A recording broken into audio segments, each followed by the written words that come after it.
we like this section. So this is when it comes to your stories and your accolades and your rants. Fucking love this bit. So I've had quite a few different things sent through to me.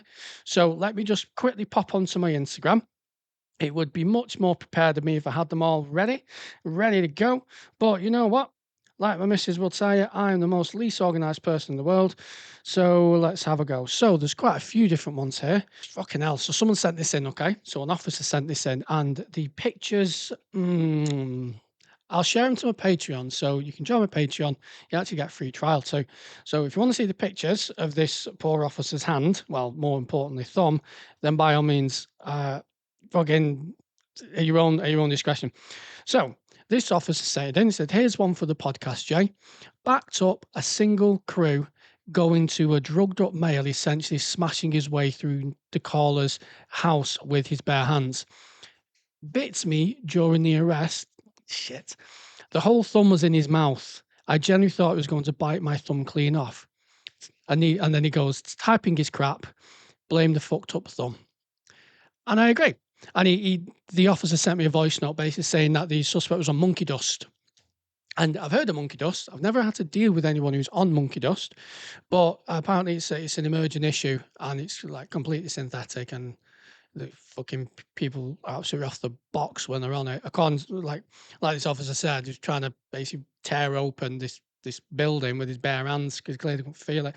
They also said that it took 8 officers in the back of an ambulance, 8 officers to subdue this person.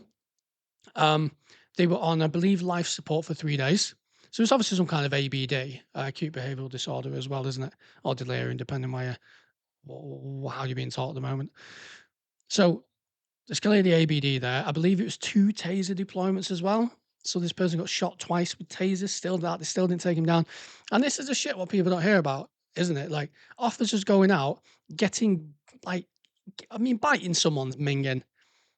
I've had it. I've been bit, and it's not nice. And I actually know a colleague who had a situation similar to this. I actually know a colleague who had a situation similar to this, where they were arresting someone and they were clamping down on the thumb, and it was horrible. I believe the lady involved got charged with GBH in the end, and I think she did a few years in jail for it. Thank fuck for that. Shouldn't ever let them out, in my opinion. Like, that won't make the news, will it? Cops turn up and arrest a bloke who's off his fucking rocker on drugs. Cop gets bit in the process. And then I'm sure those officers, once they're done, would have had to go out and attend other incidents. Like, the world is safer as a result of them officers going out and doing that. And also, when it comes to the NHS, Joe Bloggs, off his tits on monkey dust, is in critical care for 3 days, requiring officers to be with him and round the clock emergency NHS staff to make sure he doesn't die. Like, we don't hear about this. This never makes the news because we would rather talk about the bad things cops do and the bad things about the NHS rather than actually say, you know what, I couldn't do that. I couldn't go out and risk my life and risk my skin and risk my limbs for and for what? For what? To just get slammed when, obviously something goes wrong. But I would like to personally say thank you very much to the officer for sending that in, and also thank you for their well, thank you for what they had to go through, because as a result of that, it makes the world a safer place, doesn't it? So I also got another one. I've been a police officer for 21 years, and last year I had a breakdown. I've now been diagnosed with PTSD from work-related trauma. The force gave me 6 sessions of therapy, and that was it. I went back and asked for more support, and in short, I was told I would need to seek it from my GP.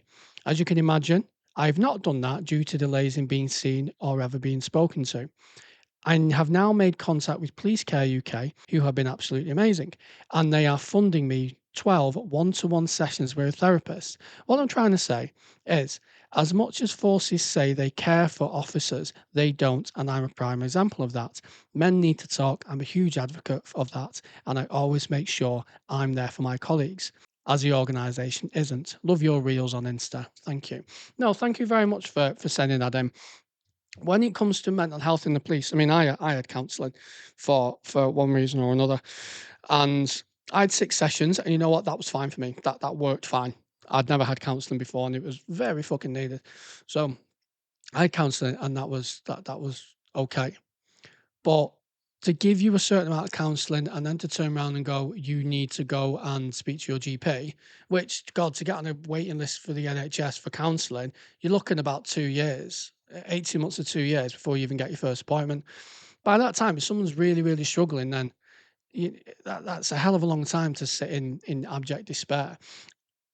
It's also interesting when they said that they've been in 21 years as well, and that eventually, over time, due to the cumulative nature of trauma, it built up to the point where they had a breakdown, and it's awful that that happened. Now, and I am actually putting together a video course and a kind of coaching service for emergency service workers. You heard it here first. And in that, there's going to be modules about recognizing signs of PTSD, recognizing signs of trauma, and obviously how to deal with it and how to support yourself. But I'm really happy that this officer recognized that they had an issue, because sometimes when someone's 20 years in, 25 years in, or whatever, they feel that they're too, I don't know, they just have to get on with it. It's kind of the culture. You can't complain, you can't moan. It's part of the job. You've got to deal with it. So I'm really happy that this officer didn't just deal with it once they reached that breaking point. They actually got the support which they needed and was required, and I'm happy that it helped. It's a shame that the force basically went, okay, well, we've ticked the box, we've given you the support, therefore now you can fucking sort yourself out. By the way, we still want you to go out and deal with traumatic incidents and then obviously build on that existing trauma you've currently got. So that's disgusting and not very nice. And the officer, I'm happy to hear, reached out to the police charity. Yeah, Police Care UK. I actually had a conversation with them the other day, and they wanted to know, well, what issues are officers actually facing so that we can support them best. So I had a discussion with them, and it was very, very fruitful. Everything I've heard about them is really, really good. So what I'll do as well is in the notes for this podcast, I will link them. So again, see my pen works. So police, pen's not working. Support the podcast. Buy new pens. Fucking hell, come on. Please care. Yeah. So I'll put them in the show notes as well, just so if you are struggling, you can reach out for support. But yeah, it sucks, and I'm sorry to hear that this office has been through that. But again, thank you for messaging in. Really do appreciate it. Well, ladies and gentlemen, that is everything from me. I hope you have had a wonderful time spending your time with me as much as I have spending my time with you. If you have any stories you want to send in, by all means, submit it to thejobpod25@gmail.com or send me a message on Instagram. Support the channel in whatever way you can. The links to all that are in the description of this video and on this episode.